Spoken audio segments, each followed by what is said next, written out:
sangat baik daripada guru-guru falsafah dan merupakan guru yang paling beliau sayang pun, iaitu Al-Abili. Kalau baca kisah dia, Al-Abili inilah guru yang paling banyak beliau ambil manfaat, kan, yang pakar dan juga mahir dalam ilmu falsafah, logik, matematik, falak, kan. Jadi mungkin itulah yang merupakan punca ataupun faktor kita dapat lihat huraian dan analisis yang dibuat oleh Ibn Khaldun itu sangat menarik, kan. Tidak seperti penulis-penulis kitab sejarah ataupun penulis ini bukan nak merendahkan, Masya Allah, kan, kita ni pun tak setara mana, kan. Kita tidak bincang tentang nak meletakkan tahap-tahap ulama-ulama, tidak, kan. Kita sendiri pun bukan ulama, kan, Masya Allah, kan. Tapi nak cerita bahawa bila baca Mukadimah Ibn Khaldun ni, kita dapat mengesan, dapat melihat satu kelainan, perbezaan yang sangat ketara, kan, sangat menarik pembentangan yang dibuatnya itu, kan. Jadi kalau lihat lagi pengalaman karier beliau, beliau merupakan penasihat kepada sultan, kan, merupakan ahli sosiologi, kan, walaupun ketika itu terminologi sosiologi tak muncul lagi, antropologi tak muncul lagi, tapi, kan, dia telah menunjukkan, kan, maksud sosiologi itu di situ, kan, iaitu kajian-kajian bersifatkan kajian society, kan, society study itu, kan, dah ada situ dah, kajian masyarakat, ilmu ijtimai, kan, ataupun kajian antropologi ataupun kajian budaya, kan, pengkajian culture, kan, cultural studies dah dibuat, kan, mengapa begini sikap masyarakat urban, kan, bagaimana masyarakat hadari dan juga masyarakat badawi berbeza. Nah, ini dihuraikan, kan, sangat menarik. Kalau baca lebih mendalam, alhamdulillah kita dapat lihat, kan, pengamatan yang sangat berkesan dan sangat menarik yang dihuraikan oleh Ibn Khaldun. Begitu juga dalam aspek ekonomi, kan. Dalam aspek ekonomi, kan, yang banyak kita boleh ambil ibrah daripada Ibn Khaldun ni, kan. Dia menyebutkan, kalau yang saya boleh kongsi, antaranya adalah petanda sebuah kerajaan tu bermasalah adalah bila banyak sangat cukai diletakkan, Masya Allah. Kan, sangat menarik, kan. Itu menunjukkan kerajaan dah tak ada kerajaan banyak membelanjakan. Ini Ibn Khaldun, kan, kerajaan terlalu banyak membelanjakan wang kerajaan, kan, akhirnya diperlukan cukai untuk membantu, kan, untuk membantu meningkatkan lagi, kan, perbelanjaan tu, kan, sebab dah tak ada hasil, kan. Jadi ditingkatkan. Jadi bagi dalam Ibn Khaldun Mukadimah, kalau baca ada satu part diceritakan itu adalah petanda yang tak elok, kan, sebab ada aspek-aspek mungkin tidak ada keseimbangan di situ, kan. Jadi perlu dilihat kembalilah, kan, bagaimana aspek timbang tara tu, kan, berapa banyak yang masuk, berapa banyak yang keluar tu, kan, adakah di tempat yang betul, kan. Jadi ini yang boleh kita belajar lah daripada ulama kurun ke-8 Hijrah, yang kita dah kurun ke-15 dah ni, kan. Jadi, kan, kalau kata tokoh-tokoh falsafah dan juga tokoh sejarah, kan, siapa yang tidak belajar sejarah akan dilaknat, kasar sangat kot laknat, akan dihukum dengan kesalahan yang sama yang pernah berlaku dahulu, kan, Masya Allah, kan. Jadi kita doa kepada Allah Ta'ala, moga Allah Ta'ala bantu kita lah, kan. Kita ambil ibrah, sebab tu nama kitabnya pun, kitab sejarahnya pun Al-Ibar. Al-Ibar bermaksud pengajaran-pengajaran, kan, Al-Ibrah, kan, pengajaran-pengajaran yang boleh diambil, kan. Jadi itu sejarah ni, kan, fa'tabiru ya ulil absar, kan, ambillah pelajaran, ambillah pendidikan, daripada apa yang kita dapat lihat, kan, daripada buku-buku sejarah, daripada kisah-kisah umat terdahulu, kan. Itu yang penting untuk kita tidak ulang kesalahan mereka dan kita sambung, kan, kisah-kisah kejayaan tersebut, kan, dari sudut dakwahnya, dari sudut kestabilan ekonomi, kestabilan politik, kan, kestabilan kepimpinan, kan, peranan-peranan ahli masyarakat.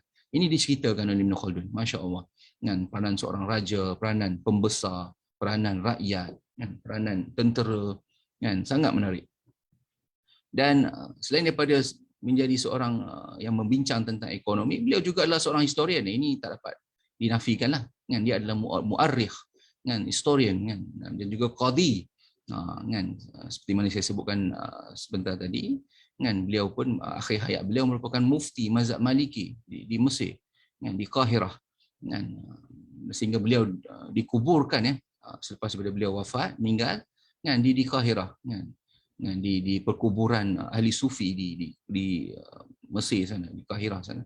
Dan beliau juga merupakan pengutip cukai. Ini yang nak menunjukkan kan, dia memang walk the talk lah kan, bukan dia cakap teori semata-mata daripada bilik kan, tidak kan. Dia pengutip cukai, jadi dia tahu bagaimana kan isu-isu ni memang dia merasainya kan, kesusahan dan juga kesenangan tu kan, bagaimana nak mencapai kebahagiaan tu kan, dengan kaedah bagaimana kan, bagaimana calculation tu perlu dibuat kan, perimbangan tu perlu dibuat kan.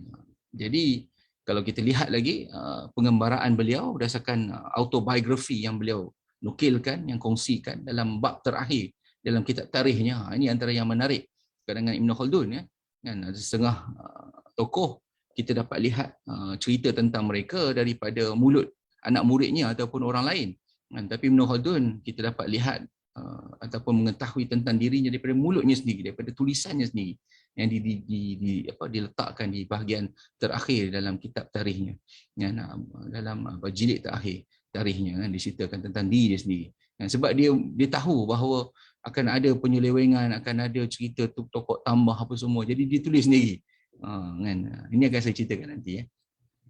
Antara karangan beliau kan, minta maaf, dia banyak mengembara ke Tunis, ke Morocco ke Spain ke Egypt, ke Mekah untuk menunaikan haji kan, ke Jerusalem masya-Allah, dan juga ke Damsyik ke Damascus Dan antara karangan beliau bukan mukadimah saja kan, malah mukadimah seperti mana saya tegaskan tadi adalah jilid pertama daripada kitab Al-Ibar wa Diwan Al-Mubtada wal Khabar kan, li tarikh Al-Arab wal Barbar.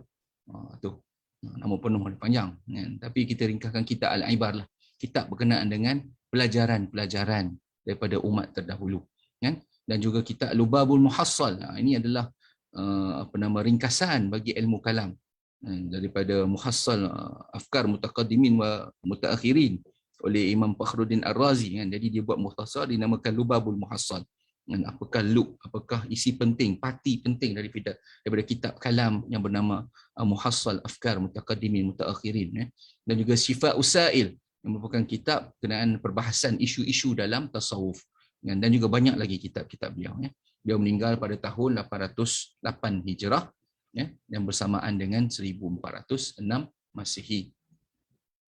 Jadi kitab Mukadimah ini ada setengah orientalis kalau Arab setakat saya jumpa semua kata Mukadimah, tapi ada orientalis sebut Muqaddamah kan. Jadi ini adalah satu pandangan lah kan. Namun bila dirujuk memang paling tepat Mukadimah lah kan. Jadi satu perkara yang unik tentang Mukadimah ini adalah kan, ini bukan kali pertama lah kan. Kalau kita lihat dalam korpus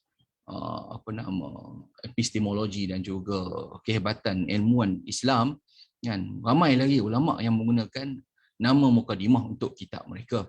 Yang antaranya adalah Abu Zaid Al-Qayrawani tokoh dalam mazhab Maliki dan dalam kitab akidahnya Muqaddimah Risalah Ibn Abi Zaid Al-Qayrawani, dan Muqaddimah Ibn Salah dalam kajian hadis kitab Muqaddimah fi Usul Tafsir oleh Ibn Taymiyah Al-Harani Dimashqi Al-Hambali kan, kitab Muqaddimah Jazariyah dalam ilmu tajwid Jadi bukan satu Mukadimah sebenarnya, banyak lagi kan dalam ketokohan keilmuan Islam tu yang juga nama Mukadimah. Cuma bila tarikh kan dalam kitab nama bidang ilmu akidah, tarikh ataupun sejarah kan, Ibn Khaldun adalah nama tokohnya lah. Ini antara kita yang saya sebutkan tadi lah. Jadi antara perkara yang menarik perhatian ataupun memeningkan kepala setengah orang lah, especially BBNU kot kan, generasi baru lah kan. Macam mana Mukadimah sampai 500 muka surat kan, kenapa sampai tebal-tebal begitu? Dan ini juga bukan perkara yang baru kalau kita lihat kepada korpus tokoh-tokoh ilmuwan silam ulama-ulama awal dahulu kan. Memang begitulah sifat mereka kan. Mereka akan mengarang dengan sedetail-detailnya kan, dengan sedalam-dalamnya kan. Kalau boleh saya bagi contoh di sini seperti Imam Al-Ghazali kan, yang merupakan menulis kitab Muqaddimah kepada Tahafutul Falasifah kan, Incoherence of the Philosophers kan. Dia menolak beberapa pandangan dalam falsafah dalam kalangan ahli falsafah kan. Dia menulis mukadimahnya Maqasidul Falasifah juga, kitab yang tebal kan, lebih daripada 300 muka surat, 200 muka surat lebih kan, kena baca kan. Jadi nak cerita betul-betul tu kan, apakah metodologinya, bagaimanakah penghuraian tu dibuat, apakah rujukan-rujukannya kan, perbahasannya bagaimana dan kenapa perlu ditolak kan. Jadi perkara ini adalah bukan perkara yang pelik lah kan, dalam keilmuan kesajanaan Islam kan. Cuma yang tak tahu mungkin akan pelik. Begitu juga dengan Imam Syarastani kan, dalam kitab Al-Milal wa Nihal menulis 5 mukadimah awal untuk satu kitab dia, 5 mukadimah. Mukadimah ula, mukadimah saniyah, mukadimah thalithah, rabi'ah hatta khamisah kan. 5 mukadimah, ada 5 introduction kan, sebab setiap mukadimah tu ada dia function dia, ada fungsinya yang tersendiri kan. Ini uslub ini uslub kaedah penulisan dahulu. Kalau hari ini kita buat, awal-awal lagi DBP tolak, Routledge tolak kan, Scopus apa semua tolak, tak boleh kan. Ni cerita dulu, uslub dulu memang begitu, mukadimah tebal-tebal dan mukadimah mungkin boleh banyak kan. Begitu juga dengan Ibn Hajar Asqalani, mukadimah kepada kitab yang sangat hebat dalam menghuraikan Sahih Al-Bukhari, itulah kitab Fathul Bari kan. Dia mukadimah dia saja Hadyus Sari 500 muka surat kan. Ibn Hajar Asqalani, tokoh dalam Imam Mazhab Syafi'i yang dirujuk hingga ke hari ini. Jadi mukadimah Ibn Khaldun adalah prolegomena kan, merupakan satu pengenalan kepada sebuah teks sejarah yang bervolume, yang berjilid-jilid, lebih kurang 7 jilid tebalnya kan, ataupun dinamakan tarikh. Kitab itu dinamakan tarikh ataupun kitab Al-Ibar, yang kalau kita lihat sejarahnya seperti mana diakui seperti mana yang confessed by Ibn Khaldun himself kan, dia ditulis dalam tempoh 1375 sehingga 1379 Masehi tu kan, 776 kan, 780 Hijrah tu kan, lebih kurang 4 tahun kan. Dia tulis tarikh tu mukadimah lebih kurang 5 bulan je dia siap. Bayangkan bagaimana. 5 bulan je dia siap mukadimah 500 muka surat, ya Rabbi kan.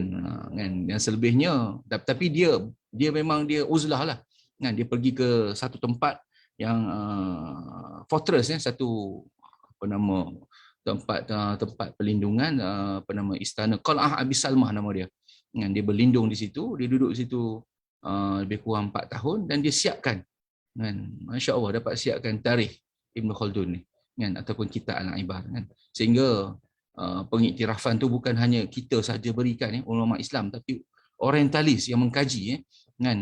Kalau siapa yang tahu tentang fakta tentang kitab mukadimah ni, diterjemahkan bukan hanya 2-3 bahasa, lebih banyak bahasa kan, termasuk bahasa Israel bahasa Yahudi kan, bahasa Parsi kan, Inggeris, apatah lagi bahasa India, banyak kan, sebab dia punya pengaruh dia sangat, dan juga konten dia yang sangat bermakna tu, yang sangat bermanfaat tu kan. Oleh itu pengiktirafan telah diberikan oleh Arnold Toynbee, profesor dalam bidang sejarah kan, bahawa dia melihat bahawa dalam kitab mukadimah ni dia telah memformulasikan satu kaedah falsafah sejarah kan, yang merupakan kitab yang greatest book of its kind kan, yang that has ever yet been created by any mind in any time and place.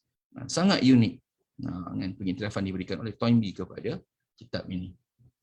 Jadi mengapa kitab ini disusun kan? Mukadimah ini disusun kerana kalau kita lihat ini confession, pengakuan dan juga ikrar daripada Ibn Khaldun sendirilah, bukan kita buat-buat. Memang inilah yang diakui oleh Ibn Khaldun dalam kitabnya, bahawa terdapat 4 sebab kan. Pertama, kerana dia mendapati hasil penelitian dan juga pembacaan Ibn Khaldun pada ketika itu, apabila dia lihat kitab-kitab awal oleh ulama-ulama kurun ketiga Hijrah, keempat Hijrah kan, Al-Mas'udi, At-Tabari, Al-Waqidi, kelima Hijrah kan, dia dapat lihat bahawa ada beberapa fakta-fakta yang bermasalah dan juga mungkin interpretasi kan, yang juga salah daripada ulama-ulama terdahulu tentang isu-isu tentang sejarah Islam, sejarah dunia, sejarah negara-negara mereka kan. Jadi ini adalah punca pertama. Yang kedua, beliau berhasrat membuat satu susunan baru tentang fakta-fakta sejarah dan juga refleksi yang boleh dibuat daripada fakta-fakta tersebut.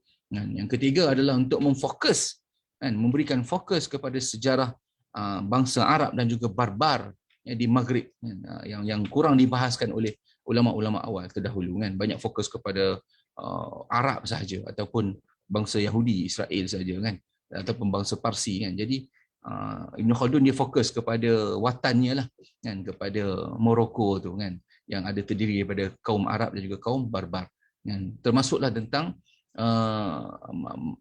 asal usul masyarakat kan, early origin tu kan. Dan last sekali adalah untuk memberi komentar kan, memberi komentar berkenaan dengan tamadun, tentang urbanisasi, tentang pembangunan organisasi masyarakat, dan juga tentang pembinaan dinasti kan, dan juga kesultanan kan, bagaimana mereka boleh terbentuk kan, yang kurang dibahaskan oleh ahli-ahli sejarah lama. Jadi kita dapat lihat di sini dia menggunakan metod seperti mana yang ada pada hari ini, research method kan.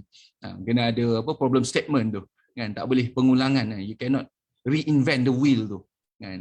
Jadi menarik kan kalau baca mukadimah ni, itulah kan antara ibrah yang dapat kita dapat lah kan. Dia adalah ulama yang mendahului masa, saya boleh katakan begitu kan, sebab tak ada lagi research method masa tu tak kan, mana ada lagi kan. Jadi dia dah nampak bahawa adanya gap di situ dan perlu ada peranan seorang pengkaji, peneliti, penulis untuk menghuraikan perkara-perkara ini kan, masya-Allah.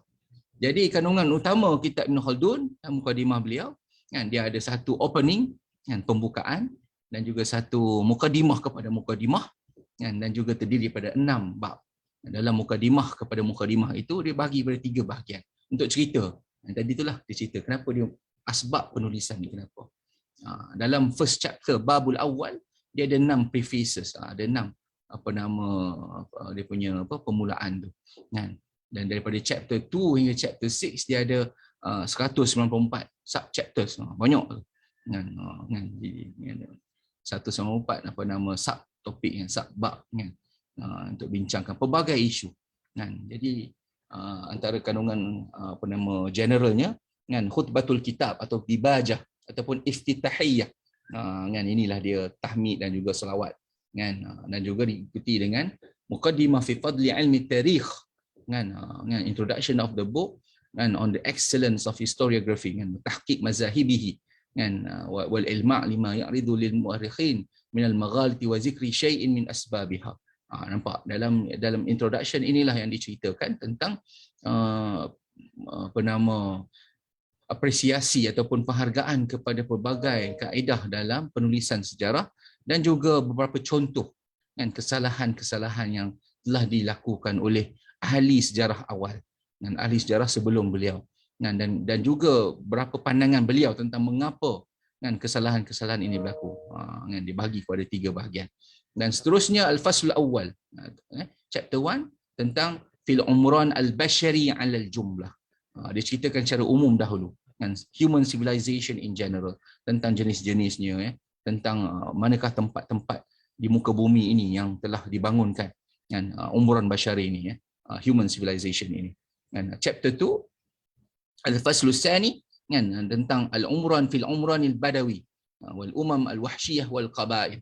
Yang tentang masyarakat badui kan, bukan tamadun badui, walaupun digunakan civilization oleh Franz Rosenthal. Ini saya ambil daripada Franz Rosenthal, terjemahan beliau kepada mukadimah ke dalam bahasa Inggeris kan, tapi tentang masyarakat badui kan, dan juga kaum-kaum yang gasar ini, kaum-kaum yang kurang bertamadun ini kan, savage kan, dan juga kabilah-kabilah mereka.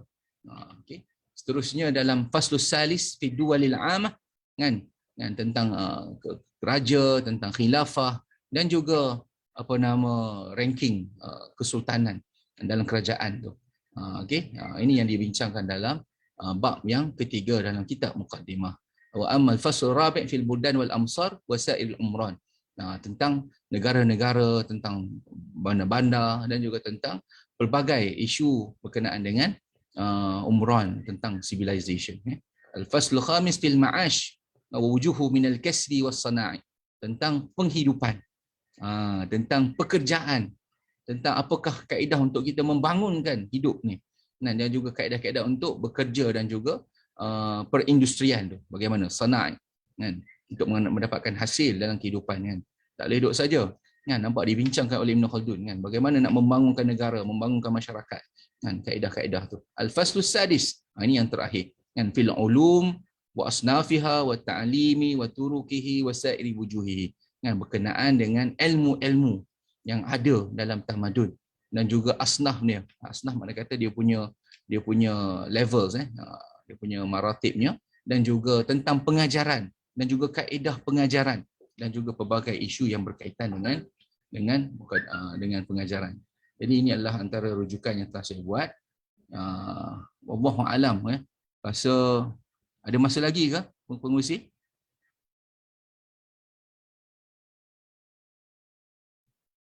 Amir? Encik Amir? Boleh lagi. Boleh lagi. Berapa minit lagi tu? Yang ni tak ada limit masa. Kalau ada panjang lagi tak ada masalah.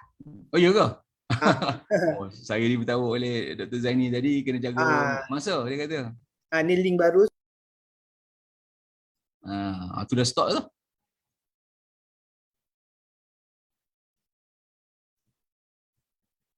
Ada 15 minit lagi. Kan? Okey, kalau gitu kita baca sedikitlah ke opening lah daripada kitab tu, insya-Allah. Kita ambil manfaat, insya-Allah. Moga-moga bulan Ramadan yang diberkati ini, kebetulan pula memang bulan kelahiran Allamah Ibn Khaldun ni, yang moga-moga kita dapat berkatlah baca kitab yang sangat hebat ini, dan untuk dijadikan ibrah dan panduan kepada kita semua.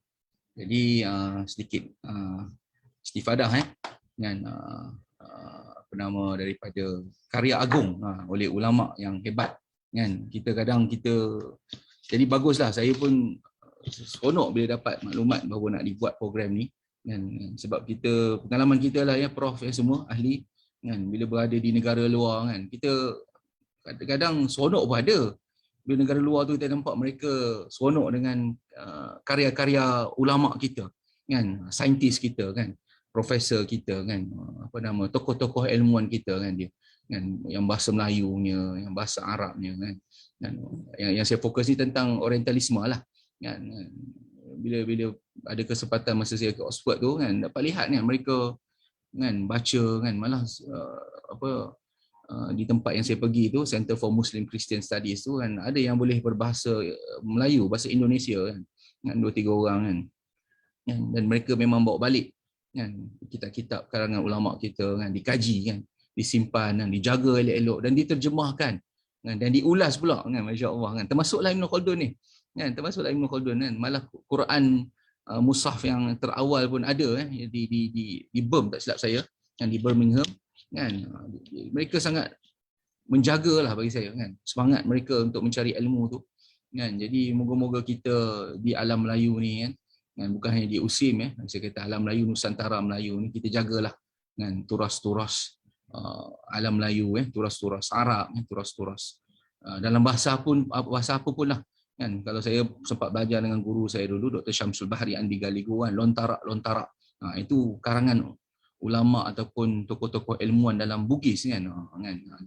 Jawa pun ada kan. Saya dan isteri saya orang Jawa kan, sempatlah dengan atuk beliau yang memang boleh baca Jawa halus tu kan. Jadi memang banyak kan. Jadi kalau kita biarkan tu, satu kerugian lah kan, satu kerugian dan juga satu kesesatan pun ada juga bagi saya, sebab kadang kita rasa kita buat benda baru kan, sedangkan kalau kita baca kitab-kitab mereka ni dah dibincang dah pun kan. Isu yang ada hari ni kadang mungkin bentuknya baru tapi essence dia sama je pun. Jadi itu yang kita takut kan, sebab kalau baca dalam Al-Quran dalam hadis kan, kalau ikut Rasulullah pun ceritakan bahawa kan tentang al-fitan, tentang as-sa'ah kan, benda-benda tu kita dapat lihat benda yang sebenarnya dah dapat lihat hari ni kan, ramalan-ramalan tersebut kan. Jadi kalau kita boleh tahu lebih awal, untuk kita jagalah kan, jaga diri kita first kan, jaga keimanan kita kan, jaga di keluarga kita kan, jaga persekitaran kita kan, organisasi kita, itu lebih baik lah. Itu lebih baik kan. Jadi bagaimana kita nak tahu benda tu, itulah perlukan pengkajian dan juga ada rasa penghargaan kepada kitab-kitab ulama dan juga tokoh-tokoh ilmuwan awal ini kan. Jangan kita pandang sebelah mata lah kan, nampak di tanah Arab sana dah buat, jadi kita di Melayu ni tak nak buat. Jangan begitu. Mana kata maybe ada part yang tak covered by them, so we need to put our effort lah kan. We need to have concerted effort kan, bersama-sama lah. Tak boleh buat seorang-seorang benda ni sebab banyak kan, sangat banyak kan. Jadi kena ada rasa insaf lah kan. Saya memang rasa insaf bila kaji dengan kitab-kitab turas beginilah kan. Itu yang jadi semangat nak baca turas tu, suka pergi daurah kan, belajar kitab-kitab lama tu sebab tu kan. Jadi saya doakanlah moga benda-benda ni yang baik ni dapat kita tanamkan dalam diri kita, dalam anak cucu kita, pelajar-pelajar kita, dan diteruskanlah kan, sehinggalah kita dijemput menghadap Ilahi, masya-Allah. Okey. Jadi qala musannifu rahimahullahu taala nafa'ana Allah bihi wa bi ulumihi li sa'adati daraini, berkatalah pengarang kita Ibn Khaldun kan, dalam kitabnya Muqaddimah Ibn Khaldun, bismillahirrahmanirrahim wassallallahu ala sayyidina Muhammadin wa alih. Okey, dia mulakan dengan nama Allah yang Maha Pemurah lagi Maha Mengasihani, dan selawat dan salam salawat oleh Allah daripada Allah Taala kepada penghulu kita semua, itulah Nabi Muhammad sallallahu alaihi wasallam, dan juga kepada kaum kerabat baginda. Muqaddimatul muallif inilah adalah opening dibajah ataupun iftitahiyah kan, pembukaan daripada penulis. Qala al-abdul fakir, berkatalah hamba yang sangat fakir, yang tidak ada apa-apa ni. Nampak di sini humbleness ditunjukkan daripada awal lagi kan, masya-Allah kan, daripada Ibn Khaldun kan, ditunjukkan rasa rendah diri, rasa sangat hina kan, tapi beliau adalah seorang yang hebat kan. Jadi sini kita dapat lihatlah adab dan juga syakhsiyah kan, etika yang ditunjukkan tu kan. Ilallahi ta'ala kan, yang mana berhajatkan kepada Allah Ta'ala kan, untuk membantu kan, untuk memberikan petunjuk, untuk memberikan pedoman. Al-imam al-alim, nampak dia walaupun dia imam kan, dia juga al-alim yang mengetahui kan, al-allamah, sangat-sangat mengetahui. Syekh masyayikhil Islam kan, guru kepada guru-guru yang dalam mengajar Islam. Al-imam al-waliyuddin, merupakan imam waliyuddin. Waliyuddin maksud dia yang protector of religion, guardian of religion, penjaga agama. Abu Zaidin, itulah kunyah yang saya sebutkan tadi kan, dia bapa kepada Zaid. Abdul Rahman, nama ni nama betul dia. Abdul Rahman ibnu Muhammad ibni Khaldun mata'allahu bi'ulumi amin. Kan, namanya Abdul Rahman, anak kepada Muhammad, anak kepada Khaldun, yang moga Allah Ta'ala memberikan dia kenikmatan dengan ilmu-ilmunya itu, amin. Katanya alhamdulillahillazi lahul izzatu wal jabarut kan. Alhamdulillah, segala puji bagi Allah Ta'ala, pemilik segala kemuliaan dan juga kekuasaan. Jabarut, jabar kan, wa biyadihil mulku wal malakut kan, yang mana pada sisinya lah kan, pada Allah Ta'ala lah pemilik segala kerajaan dan juga pemerintahan-pemerintahan kan. Walahul asmaul husna wan nu'ud, yang bagi Allah Ta'ala itu nama-nama yang maha indah dan juga sifat-sifat yang terpuji. Al-alimu fala ya'zibu anhu ma yudabbiru nutqu kan, yang mana Allah Ta'ala itu maha mengetahui, yang tidak ada tinggal daripadanya pun kan, apa yang diucapkan oleh bahasa, atau yukhfihi sukut, ataupun yang disembunyikan oleh orang-orang yang berdiam diri. Al-Qadiru, Allah Ta'ala itu maha berkuasa. Fala yu'jizuhu syai'un fis samawati wal ardi wala yafut kan, yang mana tidak ada yang boleh melemahkan Allah Ta'ala kan, di langit-langit dan juga di bumi kan, dan tidak ada yang boleh menghilangkan kekuasaan Allah Ta'ala. Ansha'ana minal ardi nasama, yang mana Allah Ta'ala telah membangunkan kita daripada tanah, menciptakan kita daripada tanah. Ini dalam Quran, nampak tak saya kata tadi kan, mustahil kita nak kata Ibn Khaldun ni seorang yang sekular kan. Kalau ansha'ana minal ardi ni kan, apa yang alhamdulillah lah, apa yang ilham yang saya dapat adalah daripada ayat Quran, wa ansha'akum minal ardi wasta'marakum fiha. Surah mana nak kena cari nanti.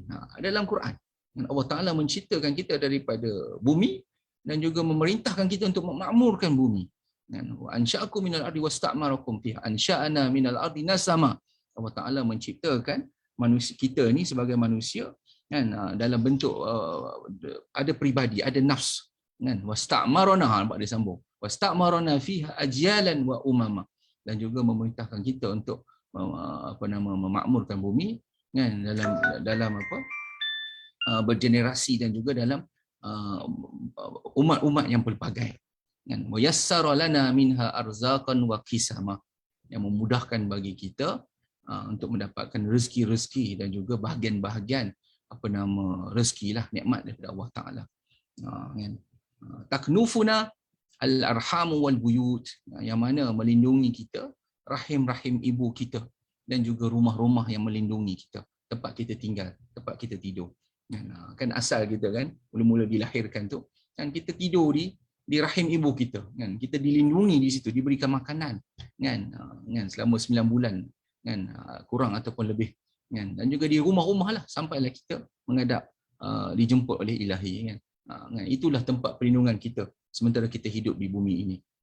Kalau baca ini pun kita dapat lihat keinsafan, penghayatan Ibn Khaldun tentang penciptaan manusia tu, kan, wa yakfuluna rizqa, kan, wal food, yang mana mencukupi kita, yang memberikan kita, provided us with kafalah, kan, rizku, rezeki, kan, dan juga makanan, kan, wa tublinal ayyamu wal wuqud, kan, yang mana menimpa kita masa yang berlalu, kan, tublina, kan, adalah waktu-waktu dan juga tublina al-ayyam, hari-hari dan juga waktu-waktu, kan, kerana hari-hari dan waktu-waktu inilah yang akan berjalan, kan, yang akan menjadikan kita makin tua, mendekati kematian. Nampak? Kalau baca daripada mula tadi kita dapat lihat, dan dia cerita daripada kita lahir sampai kita nak meninggal, kan, masya-Allah. Wa tawirunal ajala, sampai dah, kan, ajal ni allati khutta alaina kitabuhal mawqut, kan, yang akan menimpa kita adalah kematian-kematian yang telah ditetapkan, dituliskan ke atas kita, kan, ketetapannya yang telah ditentukan, al-mawqut, waktunya, kan, walahul baqa'u was-subut, tetapi bagi Allah Taala kekal dan juga tetap, dengan Allah Taala itu, wa huwal hayyul ladzi la yamut, kan, dan juga Allah Taala itu adalah sentiasa hidup, maha hidup, dan tidak akan sekali-kali mati, meninggal, kan, tidak akan tidak hidup, kan. Dia tak macam manusia, kan. Wassalatu wassalamu, kan, selawat dan salam, kan, ke atas sayyidina, penghulu kita, wa maulana, kan, pemimpin kita, kan, Muhammadin nabiyil arabiyil maktub, itulah Nabi Muhammad, merupakan nabi daripada bangsa Arab yang tertulis namanya, al-maktubi fit taurati wal injilil man'ut, okay, tertulis namanya di dalam kitab Taurat dan kitab Injil, yang disebutkan al-man'ut, yang disifat-sifat baginda Nabi diceritakan dalam Taurat dan Injil. Okey, sangat menarik. Tadi kita lihat perbahasan tentang Allah, dan masuk tentang puji, salam, selawat kepada baginda Nabi, kan.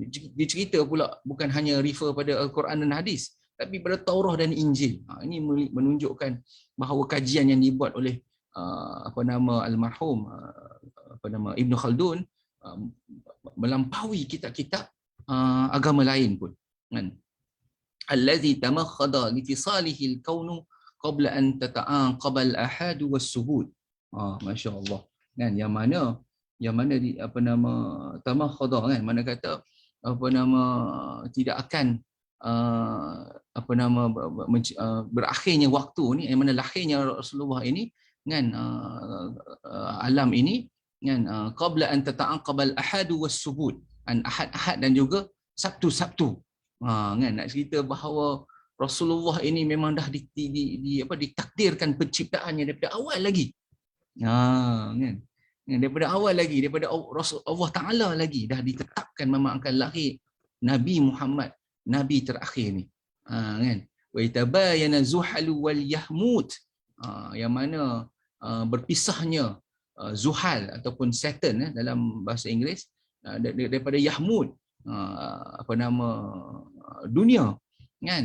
Wa syahida bisidqihil hamamu wal ankabut, yang mana mempersaksikan kebenaran baginda Nabi ini burung merpati dan juga labah-labah, kan. Ini kisah hijrah Nabi lah, kan. Kalau kita ingat balik, kan, Ibn Khaldun dia menyadurkan dalam selawat dan salam beliau kepada baginda Nabi kisah-kisah yang dapat dipetik kan tentang Hammam dan juga Al-Ankabut kan, bagaimana ketika beliau berlindung di gua tu kan dengan Sayyidina Abu Bakar Siddiq radhiyallahu taala anhu kan, dengan bukti bahawa tidak ada yang berlindung dalam gua tu adalah adanya sarang laba-laba dan juga merpati kan.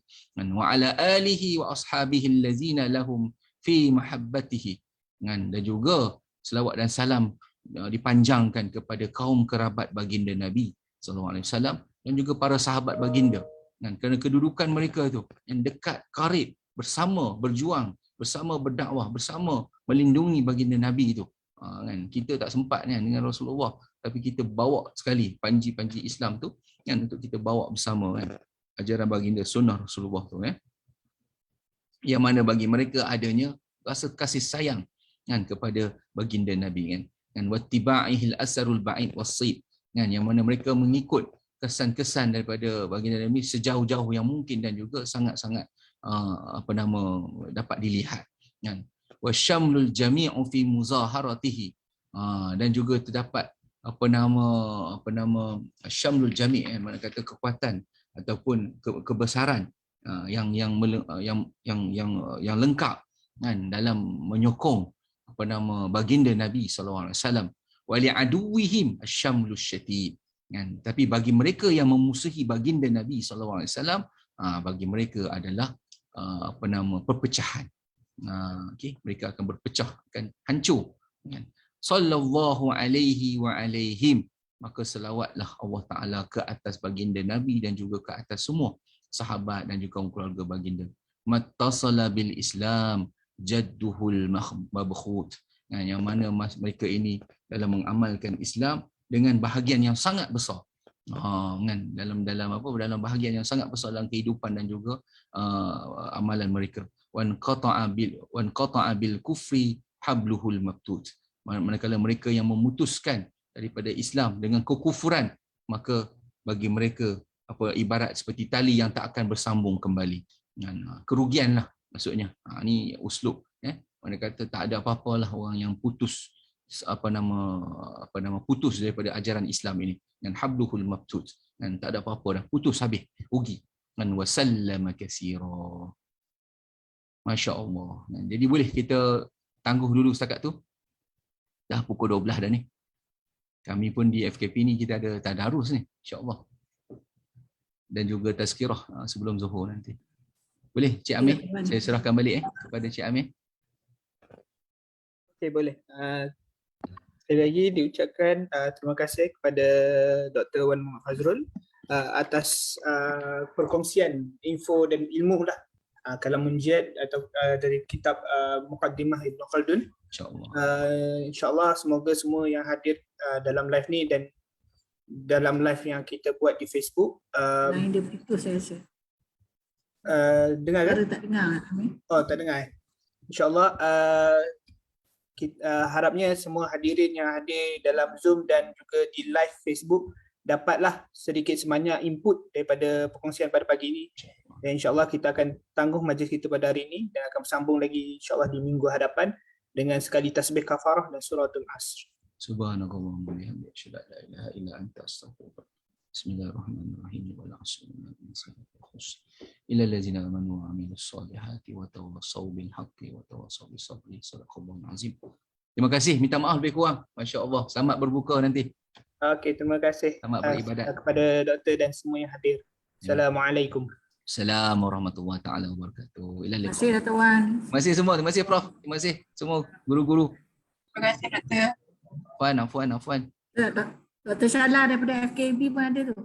Oh, itulah Dr. Syala ada. Wah, segan saya. Terima kasih. Terima kasih Dr. Wan. Okay, thank you. Jaga diri. Siapa? Terima kasih Ustaz. Terima kasih semua. Syukran.